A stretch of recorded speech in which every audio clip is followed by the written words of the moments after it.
At the gateway of Mendocino County's redwood forest, it's not uncommon to see a plume of steam rising high above the Roots of Motive Power Museum in Willits.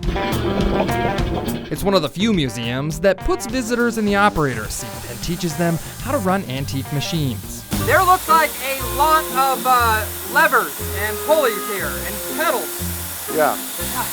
If you've heard the term, they don't make them like they used to, it's usually a compliment to the tough and thought-out engineering of the past. Breakout. They keep you got to keep that crowd in. I know there's a lot to do. I got you now. But when you're talking about a 1930s era steam shovel, I would say they shouldn't make them like they used to, because operating one of these things is probably the hardest thing I've done. I'll let it go. Now you can let go on the brake.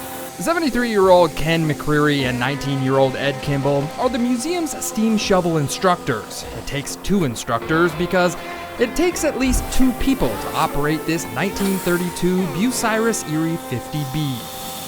It is warm in here. Yeah, and this is kind of a cool day. Okay. Ken and Ed take turns in the steam shovel's 100-plus degree boiler room, while the other one runs the shovel outside. Both jobs, though, have their positives and negatives. It's a very dusty job. Steam shovels date back to the 1830s, and they revolutionized construction. They were crucial when digging the Panama Canal, and they also helped build California's levees and bridges. This particular machine built Treasure Island. Really? Treasure Island in the San Francisco Bay is a man-made island built for the 1939 World's Fair. 400 acres of kaleidoscopic color. Steam shovels like the one I was operating today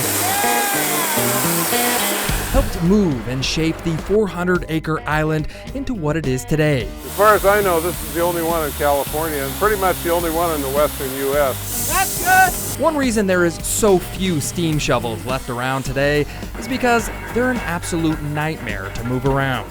How do you turn this thing? Well, you disengage a track, you stick some blocks of wood in, and you go forward. Wait, so there's no steering wheel? No. The best that I can explain the steering situation on this thing is that the chunks of wood act as a wedge of sorts. When one track stops, the other track scoots the steam shovel left or right. The process is so slow, a turtle can move faster. This is honestly the most archaic way to turn something.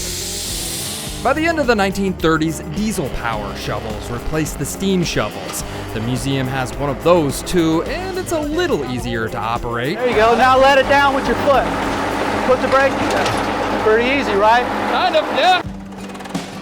By the 1960s, modern-day hydraulic excavators started replacing all the cable-driven shovels. Many ended up in the scrapyard, but in the 1980s, the Roots of Motive Power Museum started collecting steam engines, locomotives, and antique heavy equipments of all kind. Well, to remember the ingenuity of the old days, I guess, and how they did it back then, and how things are different now. Well, they definitely don't make them like they used to, and just because I can't drive a 1930s era steam shovel doesn't mean a younger generation can't learn about the machines with a little practice. When did you start learning how to run this? This machine, I think I was about 16. 16. Yeah. You were learning to drive a car, and then you're learning to drive a steam shovel. Well, no, I learned how to drive a car when I was 9. So, All right. with my grandpa, of course. From Roots of Motive Power in Willits, I'm John Bartell. Hope to see you on the Backroads.